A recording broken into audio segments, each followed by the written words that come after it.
Good evening. I'm Steve Beal, Executive Director of the Mahindra Humanities Center, and it's a pleasure to welcome you to tonight's lecture by Richard Holmes.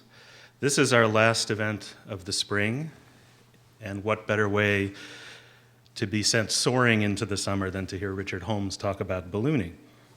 Before I introduce him, I want to thank the staff of the Mahindra Center, Balraj Gill, Mary Halpenny Killip, Shannon Mackey, and Sarah Razor, for the wonders that they work. We're a small operation, and it's only because of them that we're able to realize our high-flying aspirations. Balraj and Shannon are both leaving us for graduate school, and we will miss them enormously, so thank you to the staff.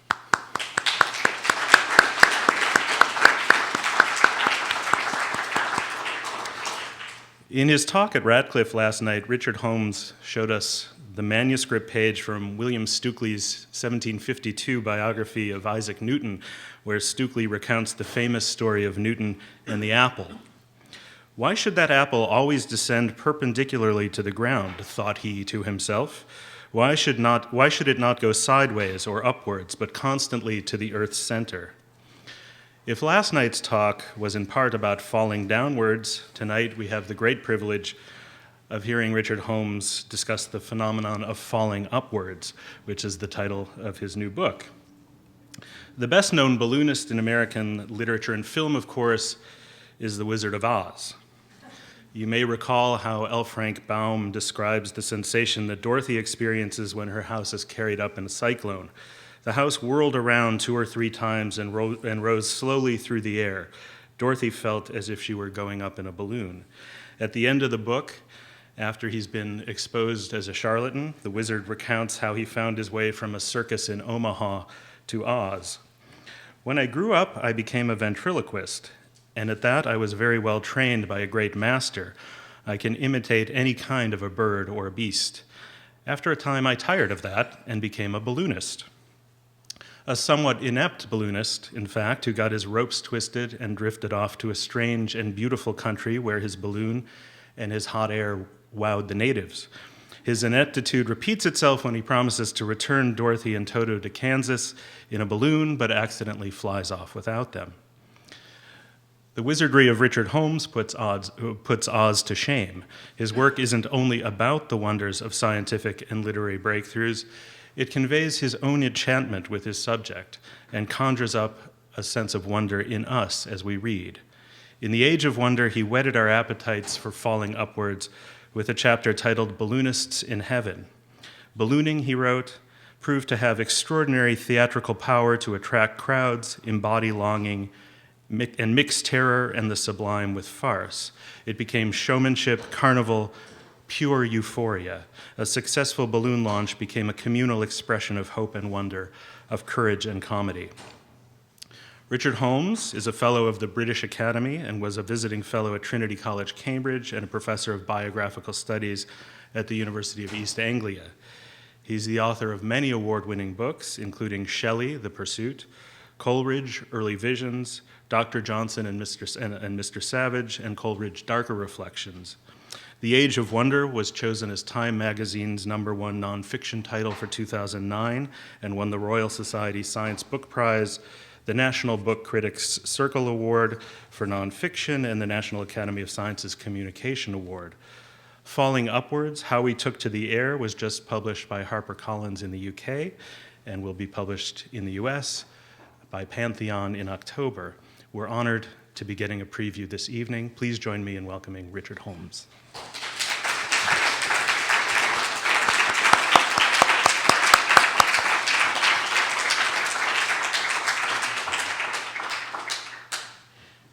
Thank you very much, Steve. It's a delight to be here. I also want to thank you personally for carrying this bronze representation personally for this particular talk. I was impressed when I saw that, all right. I also have to tell you, Customs and Immigration are pretty fierce at Logan, and they stopped. They said, what's your business here, Mr. Holmes? Narrowing their eyes. So I said, lecture. What on? Balloons. So long pause, and then the guy said, okay, you Brits, airplanes are not good enough. We understand. And then I was let through, actually, with great spirit. So this evening, yes, this is a little bit of a preview, which is a great delight. And I want to try and make the world look very slightly different for you. And whether my real subject is balloons, I let you to see. You will have heard knocking on heaven's door. I apologize to the purist. That was not the Bob Dylan version. That was the Eric Clapton version, you will know. But it is relevant, and it's relevant. So, balloons, the first thing, it seems like a rather curious subject, about a bit kind of left field. And the book opens with a section called Voices Overhead. I just want to read you a couple of these voices overhead, which gives an impression that for many people, ballooning was a bit strange. The first voice overhead is actually from the great French first balloonist, Joseph Montgolfier, and he just was asked, what is a balloon? And his reply was, a cloud in a paper bag. Hold on to that one. And Ben Franklin was also asked about balloons because he saw the first ones going off in Paris. And this is what he said, someone asked me, what's the use of a balloon? I replied, what's the use of a newborn baby? Interesting stuff. And the young English poet, William Cowper, said, I would make it death for a man to be convicted of flying the moment he could be caught, which has a certain edge to it. And in the middle of the Victorian period, the doubts about ballooning were expressed by a magazine not quite the equivalent of the New York Times, but something rather like it, maybe the New Yorker, Blackwoods magazine. And this is what they wrote in an editorial, which began as follows. Next to the climbers of the Alpine Club, in order of utter uselessness, are the people who go up in balloons and who come down to tell us of the temperatures, the air currents, the shape of the clouds, and the amount of atmospheric pressure in a region where nobody wants to go, nor has the slightest interest to hear anything about. All right, so the skepticism was there from the beginning. On the other hand, so was the magic. People have asked me what that image, it looks like a medieval woodcut. In fact, it was made by Camille Flammarion, a balloon sage of the tradition of Montgolfier, but much later. And he cut that to be the cover image of a book about the upper atmosphere. And the idea of it is that it's the place where the heaven and the earth in some way meet, and the adventurer who goes knocking on heaven's door, and what will he find? So that's quite a powerful symbol. Let me just situate you and ask you to, a thing that as a historian one's often trying to do, is to imagine what it was like before something had happened. So imagine what it was like before anybody had flown. Just remind you of the dates. The first balloon, the first man-carrying balloon, went up in Paris in September 1783, okay? And Wilbur Wright's plane flew in 1903. So the area I'm looking at is between those two dates, 1783, 1903. And you have to remember that at that point, very, very few people had been up who had any idea what it was like up in the air. Can I ask who in this audience, if I may be so bold, has been up in a balloon?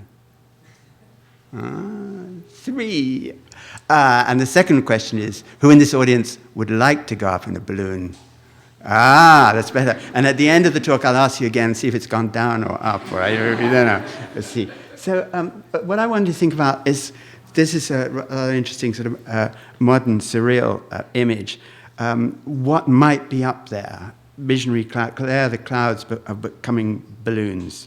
And when you don't know what is up there, all kinds of things are possible, and also all kinds of stories can be brought back.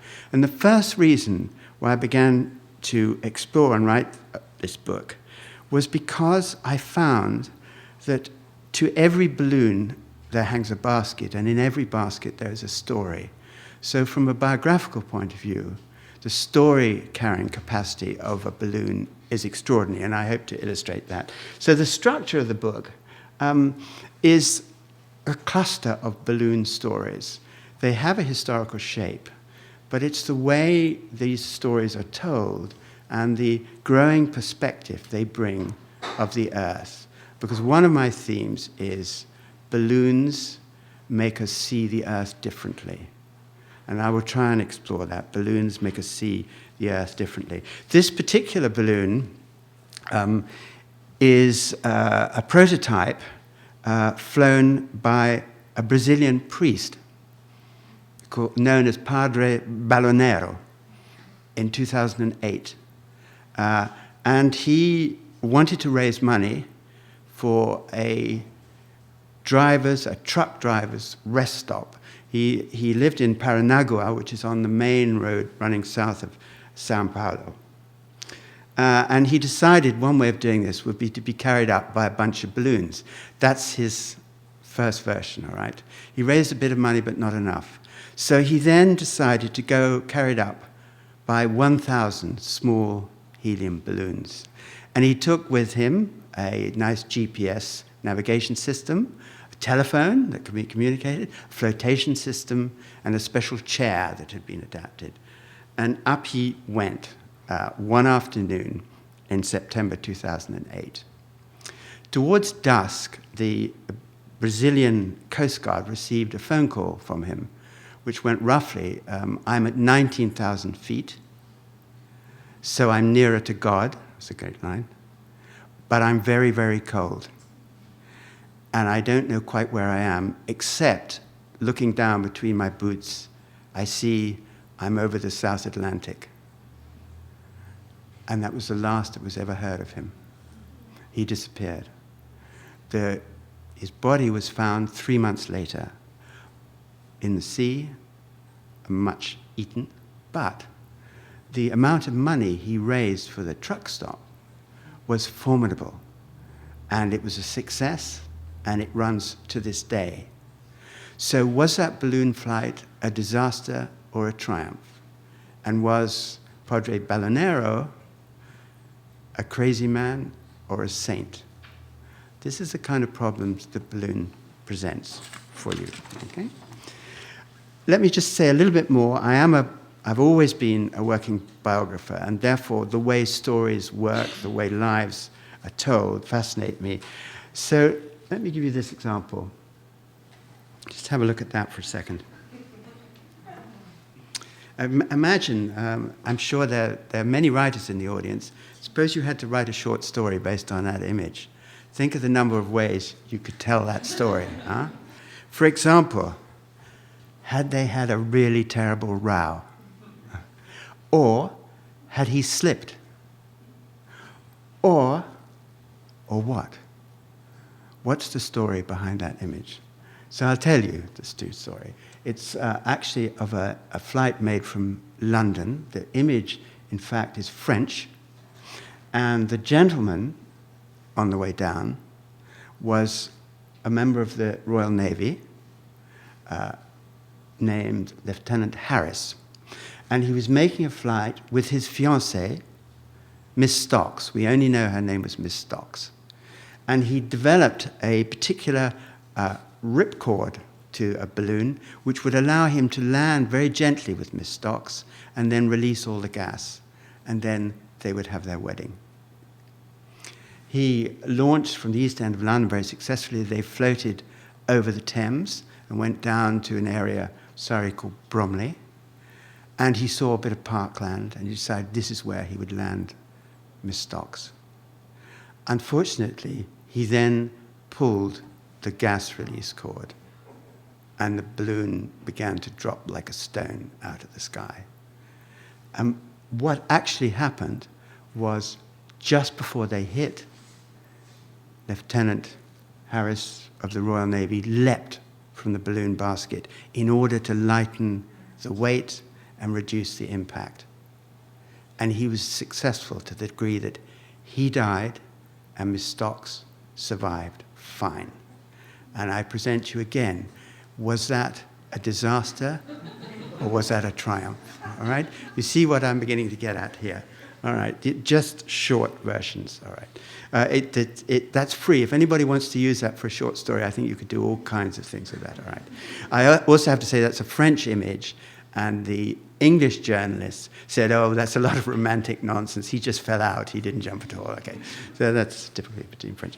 So let's explore this just a tiny bit more.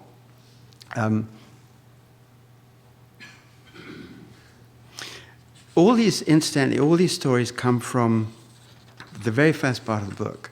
So it's not a conventional history for a start, because we're jumping around from 1824, 2008, the balloon cruise, to now 1979. Just tell you quickly this quite extraordinary story.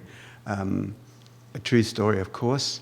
This is about two families, the Strexels and the Wetzels, who wanted to escape from East Germany into the free West. And they'd tried, you remember, of course, in time, not only the Berlin Wall, but that whole, it's completely fenced. I remember once walking along that fence, and it's mined, and it was difficult to imagine now Germany unified. So they planned, how would they escape? They decided they'd build their own homemade hot air balloon, all right? They had 3 attempts to build a balloon, all kinds of problems. They couldn't just get the materials. They had to go all around East Germany, going to places like camping shops, buying little bits of canvas, bits of taffeta, bits of sheeting, so the Stasi wouldn't suspect they were onto something. They got one of them was a garagist, so he got those 4 propane burner tanks, which you see are upended. He built a burner, this amazing little machine here, and the balloon, the third version of the balloon, was 90 foot high. And they launched it at night from a forest in Thuringen, about 18 miles from the fence. Okay, so it's night. It's about 1 at night. There are 2 families. Note on the right, there's a child in arms, all right? Note the very developed basket. It's actually strings of washing line. Okay, that's the only protection they had. They had to stand round the burners in the middle. They went up with one burst of this homemade burner to 9,000 feet, and then they switched it off so everything was dark. And they thought, all right, we'll drift over that fence.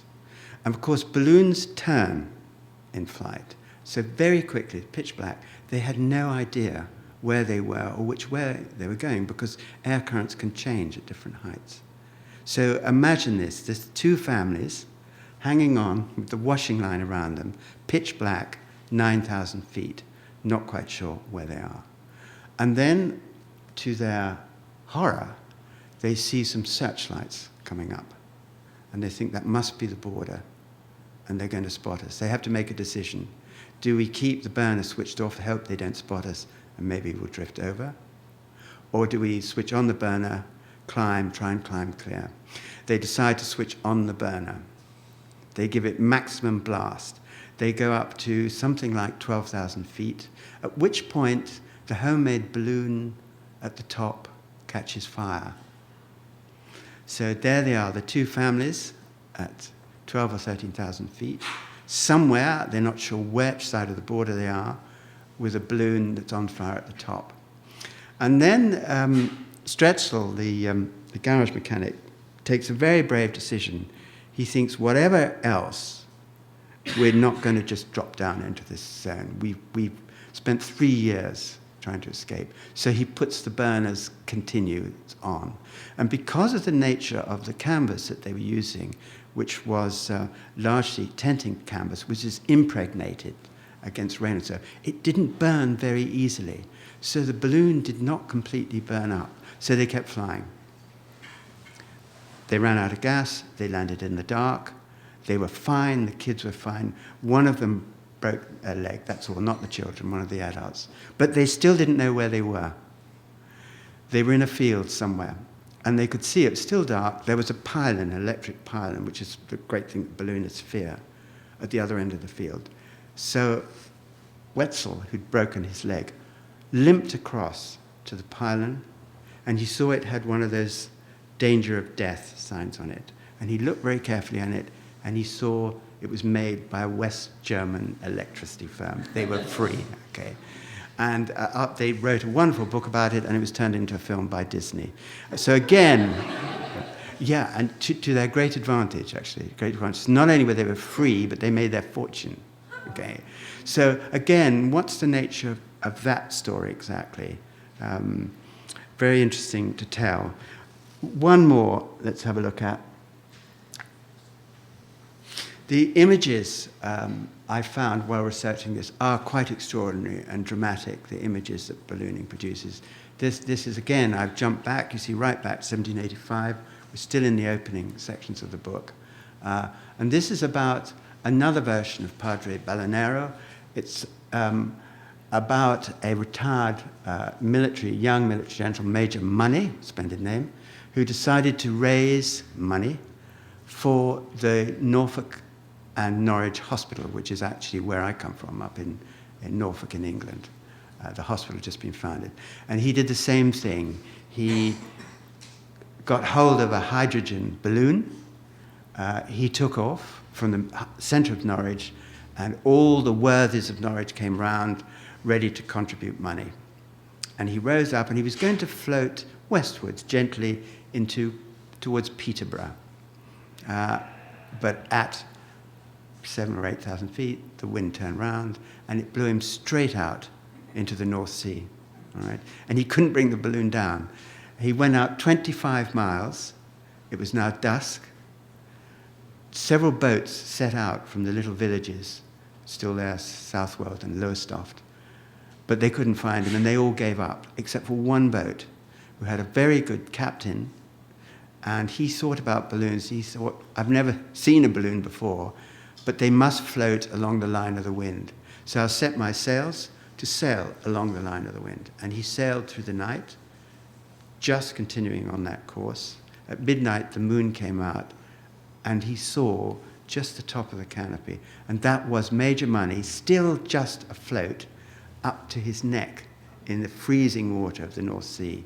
Footnote, besides ballooning, my ballooning, which we might come back to, I've also sailed that, and amazingly, I've been wrecked. My boat was wrecked on exactly that place. I was pulled out of the sea by an air sea rescue helicopter, which is a lot easier, I can tell you. All right? But money was collected there. He appeared to be dead, but they hauled him in, and they gave him a big slug of brandy, and then he was telling stories all the way back, okay? And he raised a fabulous amount of money for the Norfolk and Norwich Hospital, which still exists, and I have to tell you, still needs a fabulous amount of money. All right? We're working on it. Okay, so that's just to give you a little outline about why this interests me and why balloon flights begin to make you consider other things. So let's go back again. What do you see from a balloon? What do you see from a balloon? I counted only about 6 of you who'd been there. It's nothing like traveling in Pan Am, believe me. It's totally different, the experience. Let me show you the very first picture ever taken by a balloonist, 1785, only 2 years after balloons begun. A man called Thomas Baldwin. This is up over near Liverpool, and that's the River Mersey. And these are the little cumuli clouds. The red, in fact, is the River Mersey. It's red because the soil beneath the water is red. And, of course, flying above for the first time, you see that clearly. So immediately, this is a new way. The water is pink. And then he drew a very interesting analytic map. On the left is the image you've been looking at. And on the right is his analysis of the track of the balloon. I'm not sure if this little mic is working, but it's that corkscrew. And what he learned from that is that the way balloons travel is complicated. They don't necessarily fly along the line of the current. They're affected. You see the curling line follows the line of the river because the river cools the air above it. And this affects the way a balloon flies, and it's continually drawn back. And that's they're beginning to realize a very basic thing about balloons, is that they're fine for leaving somewhere, they're not so great for arriving somewhere. You don't know where you're going. The A to B problem is a big one in ballooning, right? And for a long time, they thought they might be able to cure that. Well, we'll come back to that. Just continuing on, again, I'm trying to get you to imagine what this would be like. No one had ever looked down on the earth like this. The very first photograph taken from a balloon in America was this one, and it's a familiar city. That's the very first photograph taken. I think you can see the edge of the harbor there. When I flew in, before I explained I was not on a balloon, etc., I did crane through the window, but I couldn't see, just to try and get that view. That photograph made in 1860, and it's got a wonderful title, which is Boston as the Wild Goose Sees It. It's a wonderful idea, and there's a whole history about photography and ballooning, which we will not necessarily look at right now. We might come back to. So that's how extraordinarily different it was, the view from a balloon. Let me then expand this a little bit further, because it's not just looking down at the earth that changes the way you see it. Other things can happen. Do you know, is that the north end? Do you know? Well, that's what I'm wondering. I have no idea. Can anybody identify it? It's the old South Church on the left. That's still There on the thing, South Church? old South Church. Okay. Any other identifications? This would be very helpful to me back in England. All right? We'll put this back up, and we'll have another look at it, okay, later on.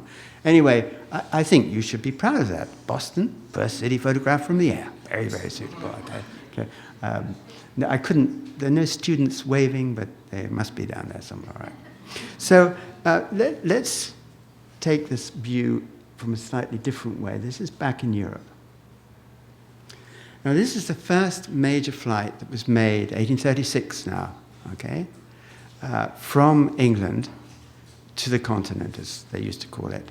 And this was in a hydrogen balloon launching from London, from Vauxhall, in fact, on a southerly blowing wind. And that crew, which included Charles Green on the right, the man with the lamp, who was the greatest professional British balloonist of his generation. He made 526 flights, and he never broke a limb. He died in his bed in a little house very near where I live up and down. And the man with his back to was the money man.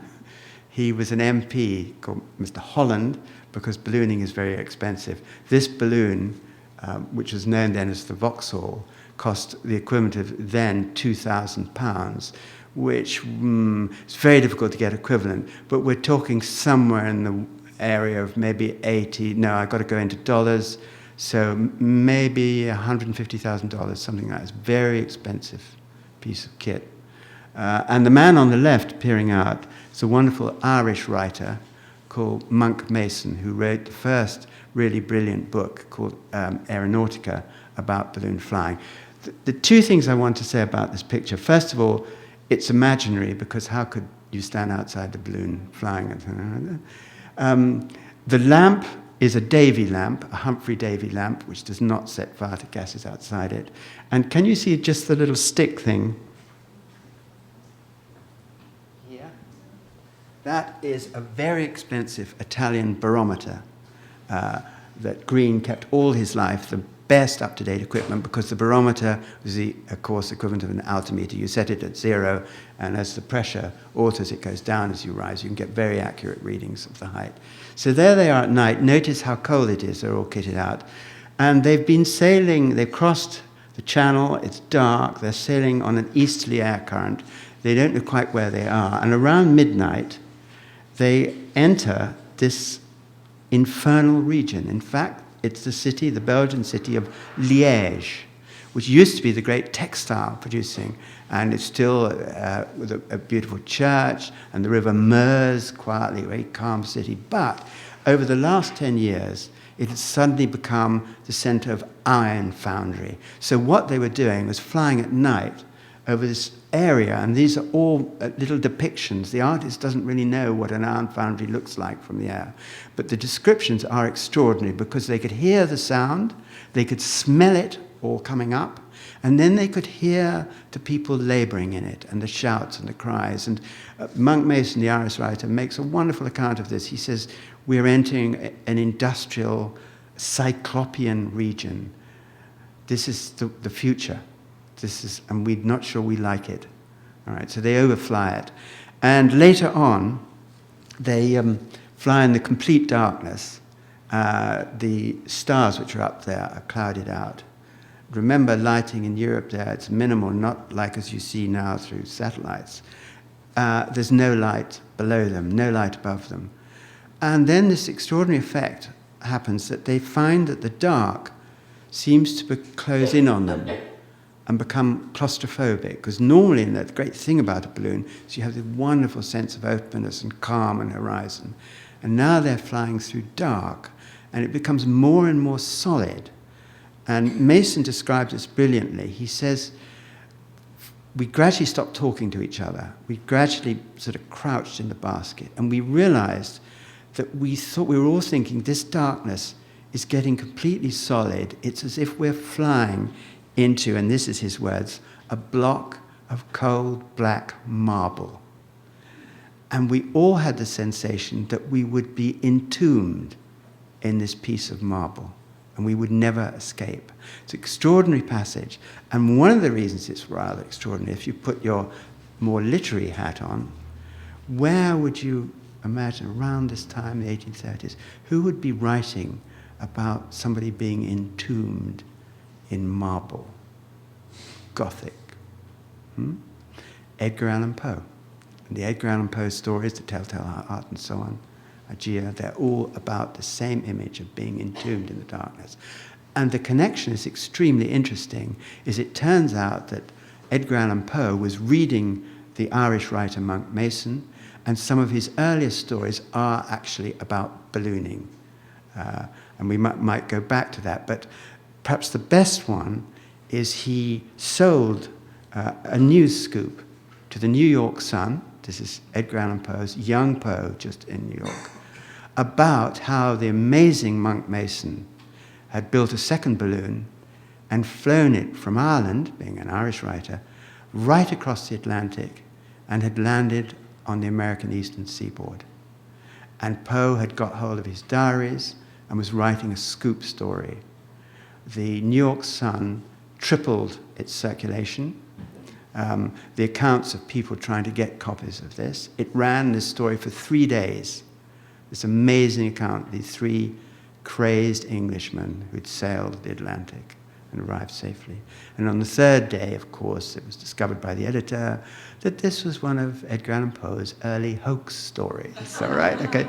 And in fact, the editors were rather delighted with him. It gave an opening to his writing. So that's that kind of connection between a pure science thing and then someone who observes very carefully, and then this is picked up by a writer or a poet, runs right the way through the book. And it interests me very much all the time, this interface between what starts as a scientific description or experience and then turns into something imaginative. And that goes right through the book, as I say. Let me just, in how are we doing? I just, my time is up. Take you through. There's a story. What's going on there? I'll give you a quick account of that. We're now in 1862, 2 years after that first photograph. We're back in England. And the Royal Society in England decide that they finally want to find out about what goes on in the upper atmosphere. Because meteorology is beginning. There's a great pressure to do weather forecasting. The Times wants to publish weather forecasting. They can't do it yet with any accuracy. Can they still do it with any accuracy? Interesting question. So they decide to commission a fellow of the Royal Society, to go up and find out what there is up there. This is an extraordinary man called James Glasher, fellow of the Royal Society, one of the founding members of the Royal Meteorological Society in England. And he, with money provided, they build this specially designed high-altitude hydrogen balloon again, although not normal hydrogen, we'll come back to that. And he's carrying in it, his pilot is the man on the left, Mr. Coxwell, and Mr. Glasher is the man on the right, clearly in trouble, all right? They set off from Wolverhampton one quiet September afternoon to see how high they can go and what happens. They're carrying a complete kind of Victorian laboratory. You can see there's special clocks, the barometers, hygrometers. On the left, rather touchingly, a basket full of pigeons. They have made a very special deal because they discovered that coal gas is almost as effective as hydrogen, and it's 1/3 as cheap. And there's a famous company in Wolverhampton called the Wolverhampton Coal Gas Company, and they do a very modern kind of deal. They say, if we can use your gas to inflate our balloon, this will bring you wonderful publicity. And if we have a success in our experiment up there, you will get great publicity. And if we produce a disaster, you'll get even better publicity, all right? So Mr. Glasher and Mr. Coxwell, up they go. That's 31,000 feet. Let me just give you, Everest hadn't been climbed. Everest is 29,000 and something feet, all right? No one had a notion of what happened when you're in up clouds. Would you be electrocuted, for example, which is not so silly. You think the way lightning and so on begins. But much more important than that, no one knew how high you could go before the air ran out. And would you get hotter or colder? It might be logical to think as you got nearer the sun, you might get hotter. But would that happen? And how high could you go? So these two Victorian gentlemen were actually of amazing courage. It makes our astronauts, with all their backup system. But in fact, the same kind of what we're used to now, Tom Wolfe calls the right stuff. These two guys had the right stuff. They went through 29,000 feet, which is what climbers call the death zone when breathing becomes very difficult. They were still going up. Mr. Glasher on the right, a Victorian scientist, he was reading his barometers, his timing. We've got his notebooks. He was recording roughly every 15 seconds an accurate reading. Pressure, height, what was happening on the other bits of instrumentation. And then he found at around 30,000 feet, he stopped being able to see the barometer. His sight began to blur. So being a sensible chap, he reached across the table, you can't see it there, for a bottle of brandy. And his arm got that far out, and then he couldn't move his arm. And of course he was suffering from something that no one had met for, oxygen deprivation, asphyxia, and so on, with all the thing that produces, that your eyesight goes, your muscular control. Amazing description of this. He couldn't hold his head up, then he couldn't hold himself up, and he fell back on the basket, and he realized he was losing consciousness, and he thought, that's it, I'm going to die. And the thing that really annoyed him was he hadn't completed his observations, okay? Meanwhile, his pilot, Coxwell on the left, had seen that the one thing that they could save him was the release valve, which allowed the hydrogen a controlled exit from the balloon. But the release valve is on a string, and it got tangled up above the hoop. So Coxwell started to clamber into the hoop. He was suffering from the same thing as Glasher. His sight was very bad, but worse than that, he wasn't getting hotter, he was getting colder. It's extremely cold up there. And he lost all sensation in his hands. In fact, they started to go black. So he got hold of the rope, but he couldn't grip it. He couldn't pull it. So he knocked it with his elbows, so it dropped back through the hoop into the basket. He put his elbows like that and dropped himself back through the hoop. And then he did something, and I've missed out something very, very important about Mr. Coxwell, that his previous profession to do with gas was a dentist. He knew a lot about teeth, and this came to his aid. How would he pull that rope? He got it between his teeth, it's the only thing he could do, and he bounced his head, and the release valve went, and they began to descend. And then the most wonderful thing, a piece of something which could only happen in Victorian science, he then staggered across the basket to his friend, Mr. Glacier, who was apparently dead, and began to shake him. And there were signs of movement. And Coxwell knew how to use this. He whispered to Mr. Glacier, he said, "Do try and take some readings. Try and take the temperature reading." And sure enough, the scientific response, he came forward. And the rather charming thing was, he did this rather slowly. And Coxwell said to him, "Oh, Mr. Glacier, do try. And Glacier came round, and he started taking the readings again, and see the record, they start shaky.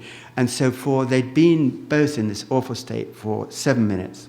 And in fact, with amazing accuracy of recordings, they had got 7 miles up.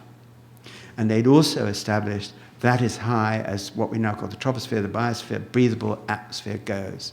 So they had established something absolutely crucial to us now. For the first time, the notion of what we think of as the fragile planet, that the skin that keeps us all alive is only 7 miles thick. It's nothing, right? And that was the Times and so on wrote about this, and this gradually became incorporated in the knowledge about the nature of the planet and Earth. So this was a revolutionary discovery. But the end of this is revolutionary in a different way.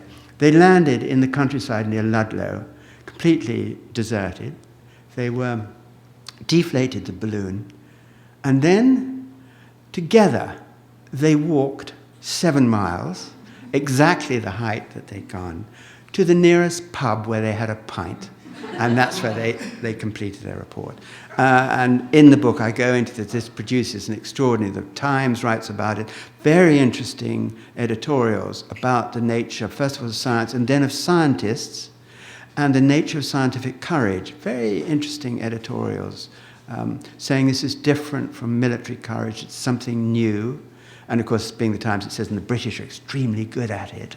And from that, a new notion of kind of scientific daring also arise from the ballooning. So that's a story, there's much more to it than that, but again, that gives you an idea of, from that, a simple flight like that, the various implications. And through the book, I follow the development of the ideas of meteorology and what happens in the upper atmosphere, very interesting things about the insects and birds that fly and migration and how the balloonists first established that. So they, in fact, are recreating our idea of what the planet is, what our planet is. Change gear for just, we're pulling towards the ripstop moment, but not quite yet. This is a poster for a French airmail newspaper published by the Figaro, as it happens. And it was produced during the Prussian siege of Paris. Just remind you, remember 1870, the foolish Emperor Napoleon III attacks the extremely efficient Prussian troops. Bismarck is at the head. General von Moltke runs the troops. They immediately win the Battle of Sedan in the first 4 days. Napoleon is gently passed off to the home of all exiles, Great Britain, where he lives quietly. Right? And the Prussian army, in 14 days, entirely surrounds the city of Paris. The city of Paris, 1870, it's got 2.5 million people in it. And the Prussian plan is simply to cut off. They won't necessarily shell it into submission because it's a civilian population. But what they will do is starve it into submission, and they will cut off any means of communication, which they do with amazing efficiency. So all the rail lines are cut, the telegraph lines are cut, the river has a netting put across it, all the bridges are blown. They do this in the space of a week. So Paris is entirely isolated, except there are a small group of balloonists who have at that point 3 balloons. There are 3 balloons in the whole of Paris. And they're led, by the extraordinary man who we might talk more about, who looks, Félix Nadar, who also took the first French photograph from a balloon from the air, about the same time as that Boston one. He looks like a kind of Parnassian poet there. Not at all. He was an extraordinary figure, inventor, and a balloonist. And it was he who, he'd done some ballooning before. He contacted all his friends in Paris that he knew about balloons. And they set up a balloon center in the place that anybody who's been to Paris will know, Montmartre, on that flat bit, the Place Saint-Pierre, which is just below, you know, where the Basilica and all that is on the hill, the White Basilica. That flat area, that's where they started sending up balloons. And the idea was that that was the one way they could break the Prussian siege. And they used it in a quite extraordinary way. Because each balloon carried letters, and they gradually established a system whereby they could take out not thousands but millions of letters. Each balloon was piloted by one man. They built the balloons in the stations which were not usable, so they used the very high roofs of the balloons to suspend the material, which they had thousands of seamstresses sewing these balloons together. They sent out in all 67 balloons. They shifted nearly 3 million letters, including that airmail paper. And therefore, they established communication with the rest of France and with the rest of Europe. The first balloon, which Nadar oversaw, carried a letter to the Times from Nadar saying, "Don't forget us in Paris," which the Times published within 2 days, in Nadar's original French, which I think was rather flattering. The balloon also carried his business cards, okay, Nadar photograph, and he marked every one, Monsieur Nadar's compliments to General von Moltke, and they were thrown out of the balloon as they went. So that was an extraordinary story, and only 4 of those balloons were captured. The balloons successfully flew, because for once it didn't matter where B was, as long as they left A high enough to get over the siege lines, wherever they landed, because the Prussians were only surrounded the city, then the letters could be put in trains, moved all over France. And some of the balloons, one balloon went up to a mountain in Norway in a storm, landed on an icy hillside. The 2 balloonists hacked their way back to Christiansand, I think it was. They couldn't carry the 3 great bags of mail. But after they'd been in the city for 1 day, 3 Norwegian farmers turned up who'd found the mail bags, brought them back, and they managed to deliver it within the next 4 days. So extraordinary accounts of that. So those are individual accounts which I'm able to tell the stories of that. So they're ballooning in a way, it reaches a kind of apotheosis, because the so-called useless balloon becomes not only an instrument which saves the morale of the Paris population, and there are extraordinary letters. People like Victor Hugo were there, the poet Théophile Gautier. Gautier writes a wonderful letter which gets through to Switzerland, describing the menu. There's a wonderful description. Remember, all the trees in the Bois de Boulogne had to be cut down for firewood. Every single horse was killed, butchered for meat. And Gautier writes this wonderful description to a friend of the delights of rat pâté. It's a wonderful, wonderful description. Only a Frenchman could write. Gautier was also the man who said the height of English cuisine is the steamed potato. That was his. That story, which is again central to the book, there's a lot more to be said about it. But let me just come back to our home ground a bit to here. Balloons were used in the opening campaigns of the American Civil War. The first great campaign, which was to try and capture Richmond, the southern capital, rebel capital.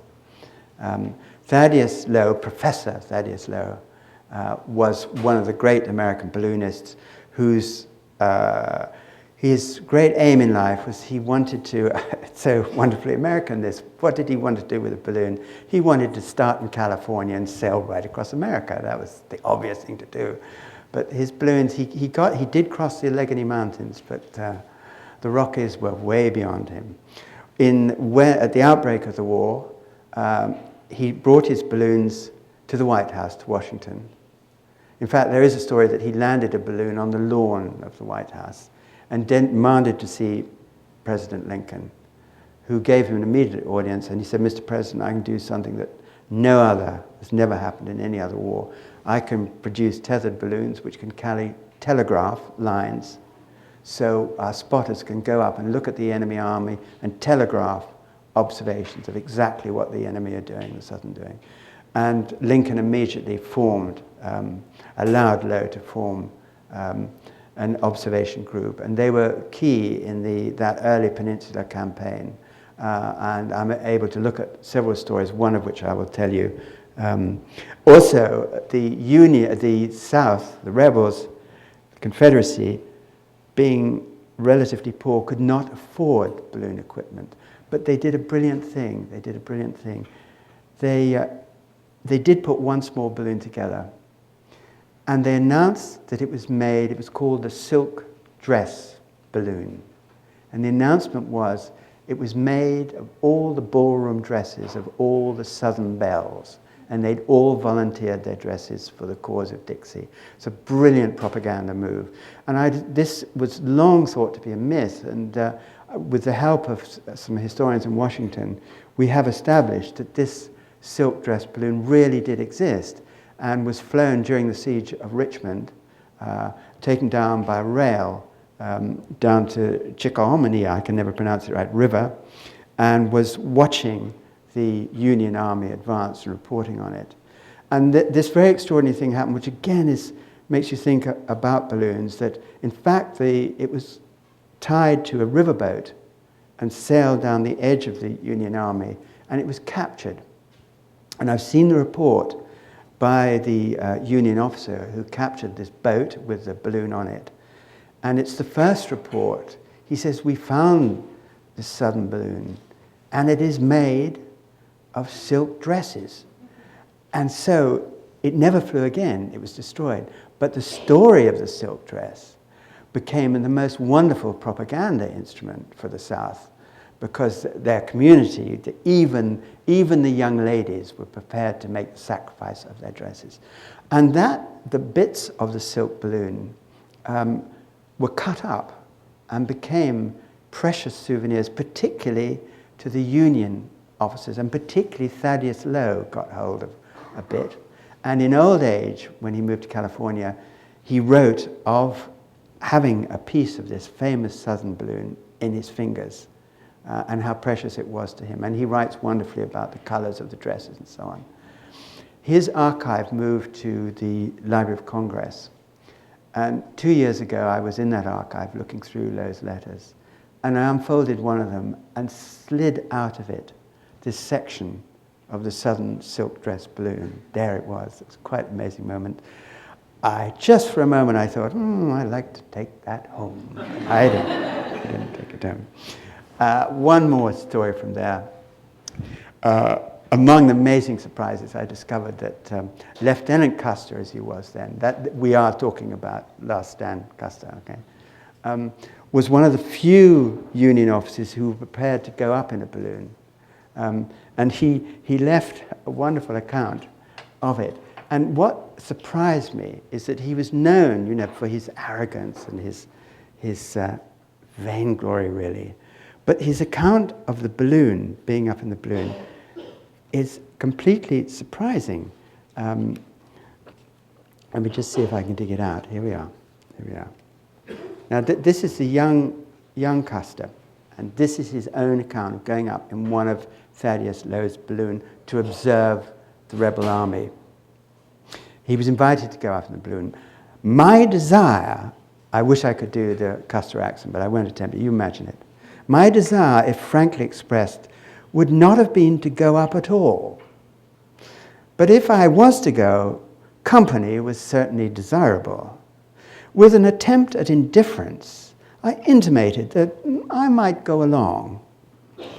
The basket was about 2 foot high and 4 feet long, and I've seen the basket. It's in the museum, the Hazy Museum at Washington, and he's exaggerating even then. It's tiny. It didn't come up to my knees. You imagine going under fire in a basket which doesn't come up to your knees. And Custer says, he said, the basket being about 2 foot high, to me seemed fragile indeed. The gaps in the wickerwork in the sides and the bottom seemed immense. And the further we receded from the earth, the larger the gaps seemed to become. Okay. I was urged to stand up. My confidence in balloons at that time was not sufficient, however, to justify such a course. So I remained sitting in the bottom of the basket throughout. It's a wonderful image. Custer sitting there, it would just come up to his armpit sitting in there. And then he says that Lowe in the balloon saw that he was a bit anxious and said to him, no, Lieutenant, the basket is very, very strong. Let me show. And he started jumping up and down in the basket. And Gus said, no, don't do that. And then he writes a wonderful description. So this is a complete, one of those kind of wonderful surprises that you have. And of course, something, I mean, I've recounted this in comic mode, but one of the things you get from those American Civil War balloons is the first account of what that kind of modern battlefield is like, and the appalling effect of the weapons, and the use of the early types of Gatling gun, use of grenades, what the effect of the wounds on people. Because you could hear all this, you could hear what wounded men sounded like, and overflying there, and you could hear the explosions. You could see the savagery of it all. And these observation balloons were, in a way, the first time those accounts came back. And also, one of the other people who went up in the balloon was a German balloonist whose name was Count Frederick von Zeppelin. Thereby hangs a story. So I need really just to wind this up. There may be some various questions. One thing perhaps I haven't sufficiently emphasized, I'd just like to do it again a little bit further. We'd mentioned Edgar Allan Poe and the way he got stories out of ballooning, and there is a whole case to be made that science fiction begins with the notion of flight and Poe's stories. And of course, Jules Verne, exactly the same. His breakthrough book was 5 weeks in a balloon. This is an early illustration from it. And again, very interesting, the 3 heroes of that are 3 absurd Englishmen. And he makes wonderful play with this. And they fly, of course, they go from Mozambique, they fly from Zanzibar, and they go right across Africa. And here they happen to be flying across a volcano, which is just happens to be exploding and so on. And this account was the novel that Verne made his name with. And it was so accurate that when it was reviewed by, indeed, the Figaro and other French newspapers, they thought it was a real account. And they said, Monsieur Verne has very accurately described the imperial experience in Africa and both the advantages and disadvantages of balloons and so on. Of course, the entire thing was invented. And somehow, by making it 3 crazed Englishmen, Verne was allowed to develop a whole kind of polemic about imperial power. And about, imagine this, the 3 white men who are floating over what were presented then as the wild natives of Africa. And this is very interesting to see that date, 1864, and the way that is received, and then the way that begins to change. So again, ballooning suddenly begins to give you a history of what we call colonial writing and so on. You're seeing from the air. And again, that's something I'm able to expand. Let's go one step further, and we're just coming up to the hour. I don't know how many of you would have read this wonderful Ian McEwan novel called Enduring Love. And it has the most extraordinary opening scene where a small boy is in the basket of a balloon, and his pilot, who I think is his uncle, is trying to control it. And 4 people, it lands in a field, but he can't secure it, and 4 people run from different angles of the field to grab the balloon to try and save the boy in it. This is all the opening chapter. And the balloon gets out of control, the wind, it's a hot air balloon, gets underneath it. And it begins to go up. And one by one, they're all hanging on. They let go, and they have to decide, do they hang on to the balloon and try and save it, or do they let go? It's sort of amazing moral choice. And this is the opening thing. It's about the notion of fatality. And only one person hangs on, a man called Logan. I'll just read you maybe one sentence, and then we'll wind up from this. Because again, it's exploring the balloon as a source of stories, and here of kind of moral dilemma. That image is actually from the extraordinary film, which opens brilliantly showing this. So you imagine the 4 characters who we're going to follow through the novel have each, one by one, let go, except for one man. And the balloon goes up, the boy is still in the basket. And they're standing, watching the balloon going up, and he's just hanging on a rope. And here's this one sentence I want to read. He, that is Mr. Logan, he had been on the rope so long that I began to think he might stay there until the balloon drifted down, or the boy came to his senses and found the valve that released the gas, or until some beam or God or some other impossible cartoon thing came and gathered them safely up. And of course it doesn't happen, and Logan lets go and is killed, and that is the beginning of the whole novel and how they meet. So that's Ian told me about this, that he'd Googled balloon deaths, and he was so appalled by what he found that he just had to put it in the opening of the novel. He also wrote a wonderful introduction to the man who first ballooned to the North Pole successfully. So again, the stories are very rich.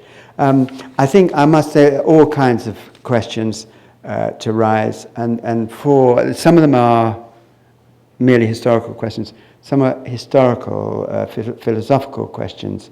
And the image I always use for the philosophical question about ballooning is this one, which some of you may remember from childhood, which the lovely story of Baba and Celeste, who go off. It connects right back to the beginning to our naval chap, Harris, because this is on their wedding flight, and this ends happily. And with a wonderful reversal of the Verne story, they fly from Africa to the savage wildernesses of the boulevards of Paris. It's a wonderful reversal. So all sorts of other questions, but maybe I can answer some in a minute. But there I will pull the ripcord, down will come. Thank you very much for listening and surviving.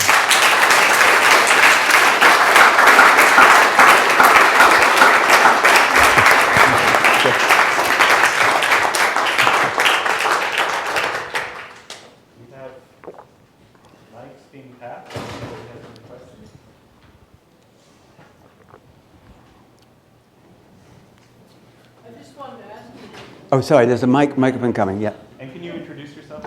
Yes, good idea. I'm Barbara Whitesides, and I think we're of the same vintage. So did you read 21 Balloons as a boy? Yes, I think I did too. Yes, very good. I have to add, while the microphone is going around, I do recount them, but my very first experience was at even younger, 4 years old. I had a wonderful uncle who was in the Royal Air Force, who took me to a little village fete in Norfolk. Imagine, as a kid. And he bought one of these helium balloons, a little party balloon, tied it to the top of my shirt, my Airtex shirt. And being 4, I hung on to him because I thought I would take off. And then he looked at me and said, "No, Richard, yes, you might fly," and let go of my hand. And that's the opening of the book. Okay, what happened? So anyway, thank you for that question. Could we still have is it possible to have, because there might be some images I can use in order to answer some of the questions. I think there was one over there. Thank you. Well, I have a little quick story for you if you aren't already familiar with it. But I also am interested to hear you talk about the connection, if there were any, between what you described in Paris and the Paris Commune. And I also, just now, the Around the World in 80 Days comes to mind, and yeah. maybe you have a comment on that. But the story is a sort of dry humor story from Maine. The very popular people did some recordings many years ago called Bert and I, and one of them is about two Maine farmers who win a trip in a balloon at the state fair, and they go up in the balloon, they go out over the water, and it's foggy, and they come back in over land, and they're kind of lost, and they come down, they float down over a farm in Maine, and they call out to the farmer. They say, "Where are we?" And the farmer calls back, "You're up in a balloon, you damn fool."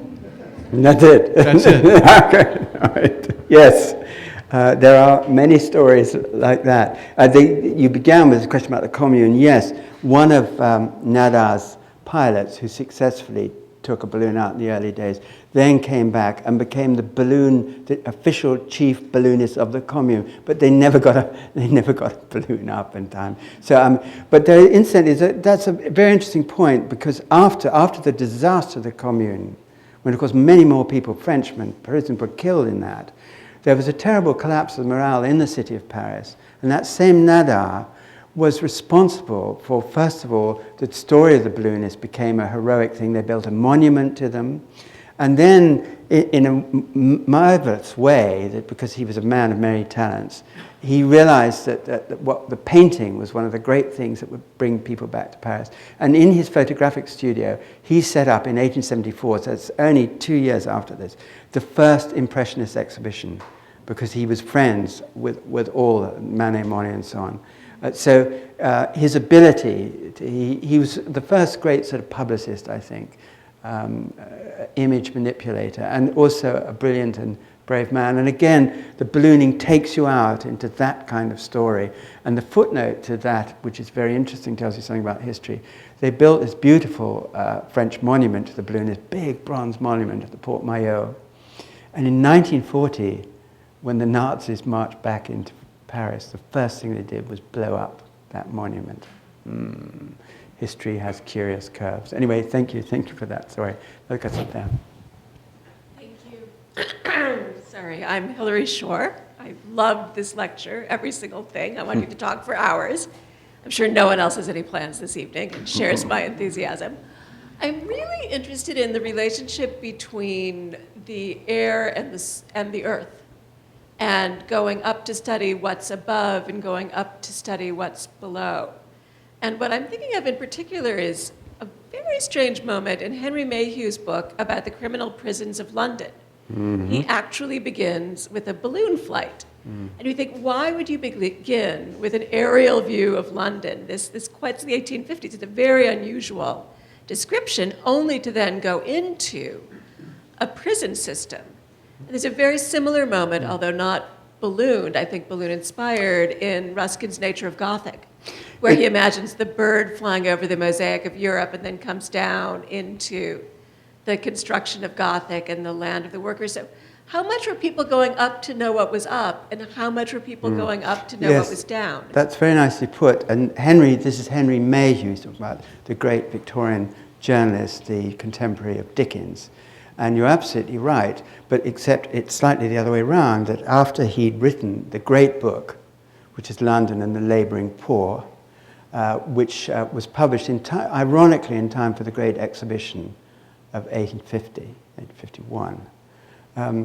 At the end of that, he writes this astonishing account, exactly as you say, which has a whole chapter in the book, about, he says, I've been in the dark alleys and underneath of London, and I've seen the darkness beneath.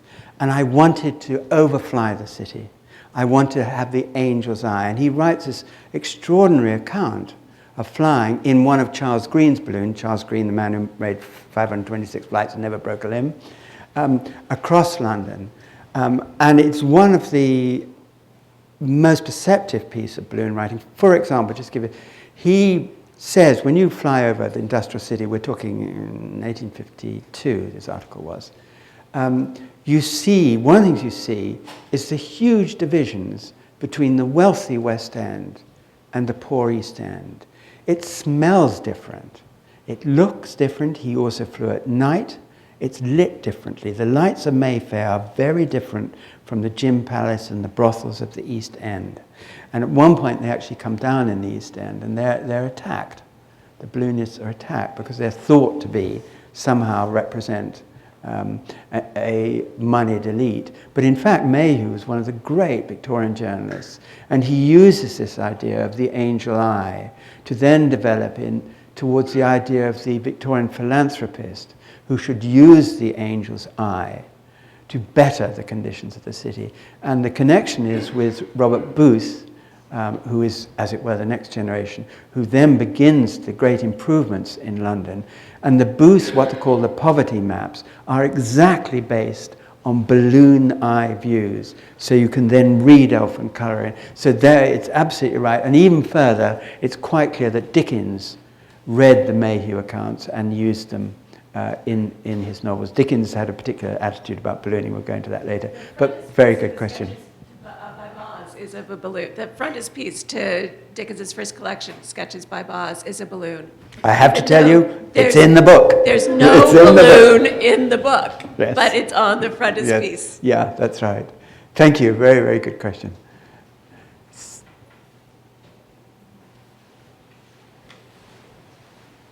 Yeah, just coming up. Janet Brown from the History of Science Department here. I don't want to continue the anecdotes, but may I, please? Go on. Yeah. And it may well be in the book, but Charles Darwin, before he was thinking of getting married, drew up a balance sheet of the pros and cons of marriage. And on the negative side of getting married, he did list the fact that he would not be able to go up in a balloon. You're absolutely right. Here it is, chapter and verse. How should I manage all my business if I were obliged to marry? I never should know French, or go to America, or go up in a balloon. And that's Charles Darwin. Thank you so much for reminding me of that, but it is true, yes. Yeah, very good. Thank you, Janet. Perhaps if there are no other comments, I should say how honoured we are to have you here. Oh, well, thank you. One thing, I think one question per person, don't you think is good? Just hold on a second. Anybody else there? The one thing people often ask me, there's a question there, but there is a time. Can we have a microphone there? Hi, Ariane Chernak, History at BU. This is such a fascinating story of the long 19th century, and you focus mostly on Western episodes in the talk this evening. And I'm wondering if there's a non-Western story about ballooning during this period that you're covering. Yeah, I wonder what we include as non-Western. I don't know, this I suppose is quite Western, but it comes right towards the end of the book. This is a famous Scandinavian expedition. And they were trying to, it's right at the end of the century, to balloon to the North Pole. And it is the most extraordinary story. 3 men, and their diaries exist. Their balloon comes down in the Arctic Circle. And they flew with such high hopes, and including Belgian chocolates and champagne and so on. And the balloon comes down, it ices up, and they start the great walk back. And their diaries still exist. And it's an extraordinary balance. One of them, again, the theme seems to run through it. It was engaged to be married, and he's writing these letters to his fiancée back in Sweden. although with no way to post them, which gives the account of this walk. And all the time they're dreaming of still being in a balloon. And the last thing they do, as they get more and more exhausted, they build a kind of igloo on a floating piece of ice, which is moving south. And they build it in the same structure of the balloon basket that they flew in. And the idea is that they will somehow, you imagine that they've been walking for 3 months, okay? They're really at the end of their tether. And the youngest one, the one who has the fiancée, remains the extraordinary sort of imaginative one. And so he says, well, let's build this like the balloon basket with the sections, and somehow this will fly us back. It doesn't.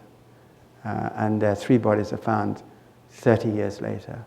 But the record is quite extraordinary. And again, it's I was so often saying this, what is the nature of that story? Is it merely a tragedy, or actually is it something extraordinary and heroic? And the young man is the man who took the photographs, and these are the ones, and throughout that thing he never let go of the camera or the film. Even they nearly drowned at one point, but he still contained it, and that is one of the shots that he takes. And I've used it at the end of the book. It's kind of the end of that area of romantic ballooning. It's just before the aeroplane takes off and so on. So I don't know if that counts. There are various speculations about early Chinese flying, but probably not much, no, that we know about. The records are a bit thin, and certainly.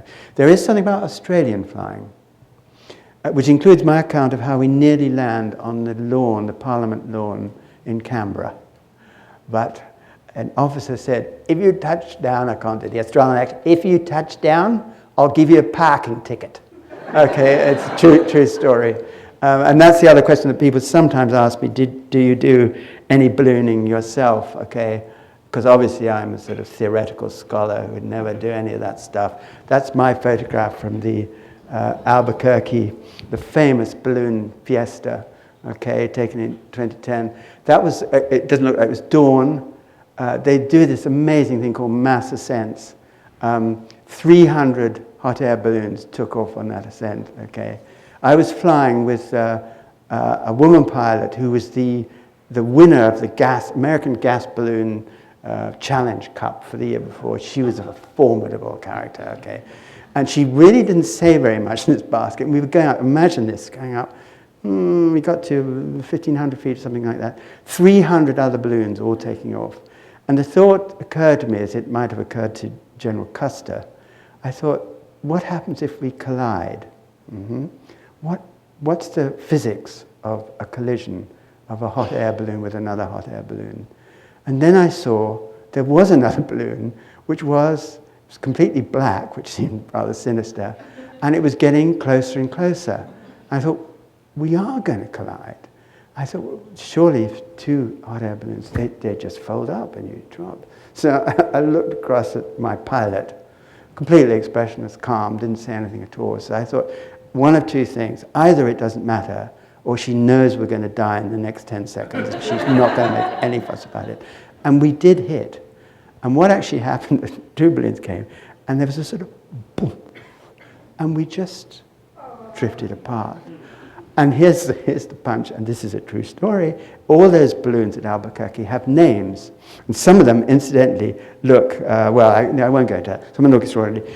But they all have name, so banners across. So each balloon, like a ship, is named. And this balloon that we just collided with, all black balloon, gradually began to turn, and its name plate came into view. And the name was, remember we're in the south here, the name was Jesus Saves. I thought, okay, I got it's an absolutely true story. So that may have encouraged another question. Yes, please, Anna. I just was wondering if, is this on? Yeah? I was wondering if you could talk a little bit more about the dynamic you were discussing about relationship between minute observation that feels really scientific and imaginary stories, and just sort of a little bit about what you see the relationship between that kind of minute observation and the imagination. What is that relationship like? Yeah, that's a good question, and we probably haven't got time to get. It's a very good question, actually, and it's a thing I look at a lot in the book, because how accurate are some of the accounts? Monk Mason, the great Irish writer, who then Poe picks up and turns it into his entirely, using his material. What Poe did was use the material that Monk had described, that flight across Europe, the night flying and all that, and he just, with a twist, turns it into fiction. So. And it's amazingly accurate. The Poe, the science, he was fascinated by science, is very, very accurate. He also invents certain things. He realizes you're going to run out of air. He invents an oxygen breathing equipment for his imaginary balloon. So that exchange between exact observation, often made from the basket, exact measurements, Glacier, measuring through all that amazing experience, and the accuracy of those measurements, with this kind of big metaphysical effect. And all of them have it. All of them have, at a certain point, at height and so on. And it is extraordinary. If you have been up in a balloon, it just does change the way you look at the world. And that comes in on even the most dry scientific writer. And I think it's very good for them as well. Okay. And there's certain things that they wish they could do more accurately, which particularly the forecasting of weather, that's a constant theme. But the idea of what makes up the planet and the upper air becomes a very sophisticated, developed idea. And because they're fascinated in air currents, the ideas of cyclones and anticyclones begin to arrive from this. So again, that's part of what the book about the science of meteorology comes out of, these broader observations. Okay, and always, all the time, there is this constant current of criticism. When my book came out in England, one of the first headlines was a story of basket cases. Okay, you have that all the time, but that's fine, because ballooning, one of its delights is this mixture of seriousness and farce that goes on. For a writer, that's terrific. So it's not a full answer to your, but it is certainly a question I deal with, that shift between where things become fictional from very precise observations. Yeah. Okay, next, yes. One there and then one there. Elizabeth Neswald, History of Science Department. Quite some time ago, I spoke to a German scholar who was working on the history of ballooning and masculinity. And that was so long ago that I wouldn't be able to pull together anymore what she was talking about. But watching all of these images, listening to your stories, it struck me how much the history that you're telling is also a history of heroic, rugged masculinity and adventures. And I was wondering, first, what you have to say about that, and second, if there's an alternative history of ballooning as well that's not just based on these heroic men coming in, risking their lives. So how much is it a partial history, and what else belongs to it that we didn't get to hear? Okay, very good question. Let me start with an image. Okay. On the left, there's Sophie Blanchard, a French balloonist, who is one of the most remarkable balloonists of her time. She was married to Jean-Pierre Blanchard, who is an extremely difficult man, quite a good balloonist, but extremely difficult. And how should we put this?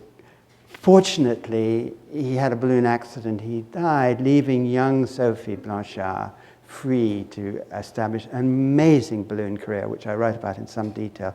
Just to give you some idea, this is the French Revolutionary period. She is so successful in her ballooning that Napoleon appoints her the official balloonist of his empire. As a woman balloonist, okay? So, and her flying is amazing. She also flies in Italy. She flies on all the great Napoleonic events.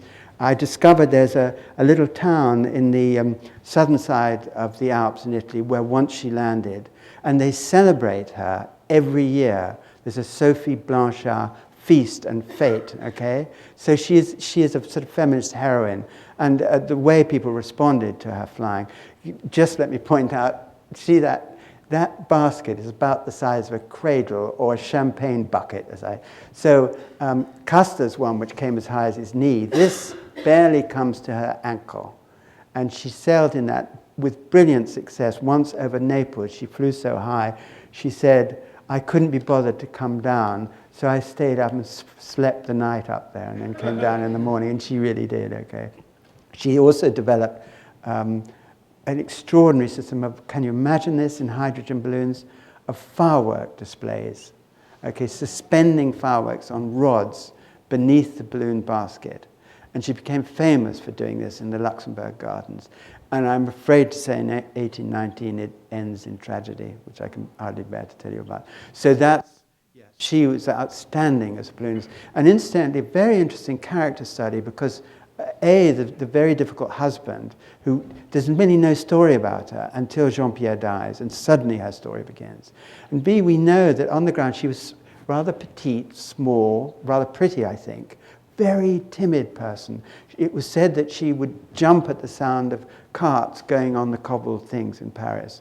Very nervous. Once she was in the air, she was absolutely nerveless. All right, her courage was remarkable. People wrote about it, and she therefore represented. And there's a very interesting theme which I try and develop. That the whole notion of what feminine courage is about, physical courage, which was quite difficult for people to accept at that point, and she represented that.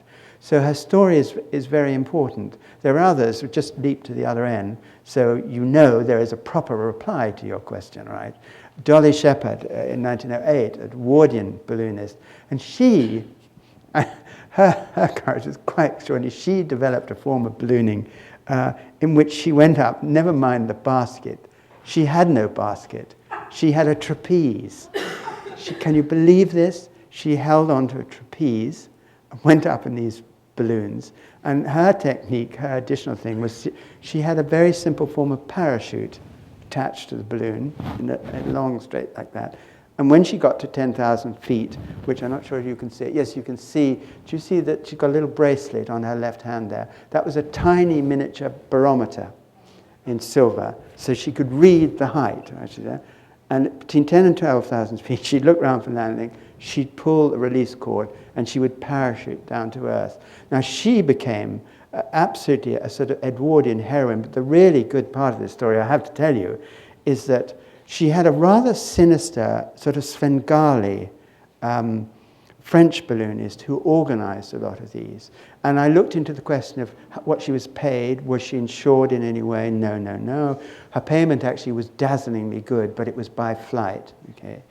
And he wanted different forms of flying. One, he came up with this idea, let's send up 2 young women on the same balloon, each with a parachute. And Dolly Shepard had a great friend called Louis, who she'd worked with. They were both 23, I think. And she asked Louis to fly with her. Louis had never been up in a balloon. They fixed up with a parachute harness, showed her how to hold on to the trapeze. The 2 of them went up. Can you imagine this? All right. And Louis never flown before. They got to 10,000 feet. Then they were to pull the release cords and come down together. Very dramatic. All right. And Dolly said, all right, now's the moment. Pull your release. And Dolly Shepard just waited for a fraction of a second before she pulled her, just to make sure Louis was okay. And Louis' release didn't work. So she was stuck on the balloon, which was continuing to climb, barometer telling, 12,000, 14, 15,000 feet, the 2 of them. And the choice left, and again, the story is very important. The choice was for Dolly, what did she do? Should she pull her own release and save herself, which she would undoubtedly be able to do. But if she did that, she would leave her friend suspended on this balloon, which would go on even faster because the weight was taken out of it. Quite a choice. And what she actually did, being Dolly Shepard, was she started to swing on her harness till she swung over to Louis and could grab her. And she said, Louis, who was panicking, said, look me in the eyes. Don't look down. Put your arms around my neck. Put her arms around the neck. Released from the parachute. So the 2 of them were hanging on the same parachute with Louis, no harness, just holding round Dolly's neck. And then Dolly said, all right, here we go. Pulled the thing, her parachute did release. They dropped to the ground safely. And they were both okay. And here's a very interesting complication of the story. Because the human comment always interests a biographer.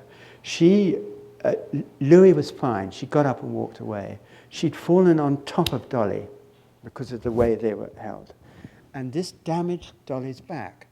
And she was put in a wheelchair. And it looked as if she would be in a wheelchair for life.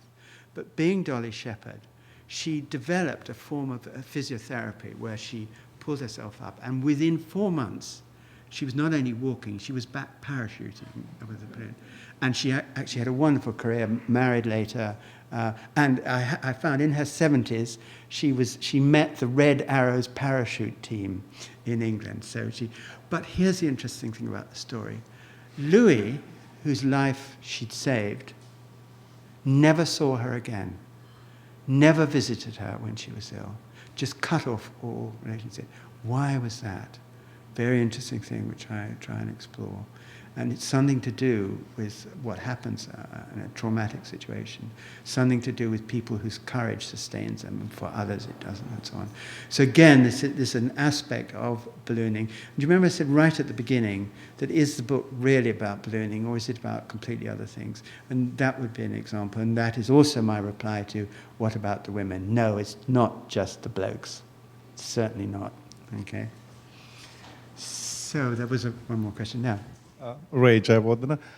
My question feels even more mundane after that dramatic story. So I have colleagues who sent telescopes up in balloons from Antarctica and other places. I kind of wondered, because you were talking about how ballooning is a new way of looking down and up, if when it occurred to anybody to take a telescope up, either to look down on Earth or up, did that happen early on, or was that much more modern? Yes, it was one of the early ideas that a balloon would be a wonderful basis for a telescope. In fact, it turned out to be very impractical because they're not quite stable enough. And so, for instance, in the Civil War, there's a wonderful account of Custer. I don't think I've got a picture of they tried to use binoculars, and they were extremely difficult to use to observe because they, particularly with tethered balloons, they were not stable enough. But one of the arguments of the book is the final development of the balloon is, of course, the satellite. And I often say Professor Thaddeus Lowe would have loved the idea of the satellite. And the wonderful pictures we now have from satellites, which are the Earth, are developed, as it were, from those early balloon pictures. So in the end, yes, the telescope is turned on the Earth. But it's interesting, all the things they thought a balloon would do, and that being one of them, be a base of telescopes, many of them turned out not to work. And particularly, and the thing I began with, not getting from A to B, this became not, but you could go up and down. So again, it's a reflection on the notion of scientific invention, where science leads, where it becomes a cul-de-sac, where totally unexpected things happen. And that runs right through the book. So that's it. I guess exhaustion point has been reached, and the valve, I can hear the gas hissing. So you want to do the survey again of who now wants to go up? What good. All right. So okay, who would now like to go up in a balloon? What would you say? Would you say maybe slightly increased, and not dramatically decreased, which says a great deal for you, in my view, after those stories. Anyway, thank you very much. Okay, cheers.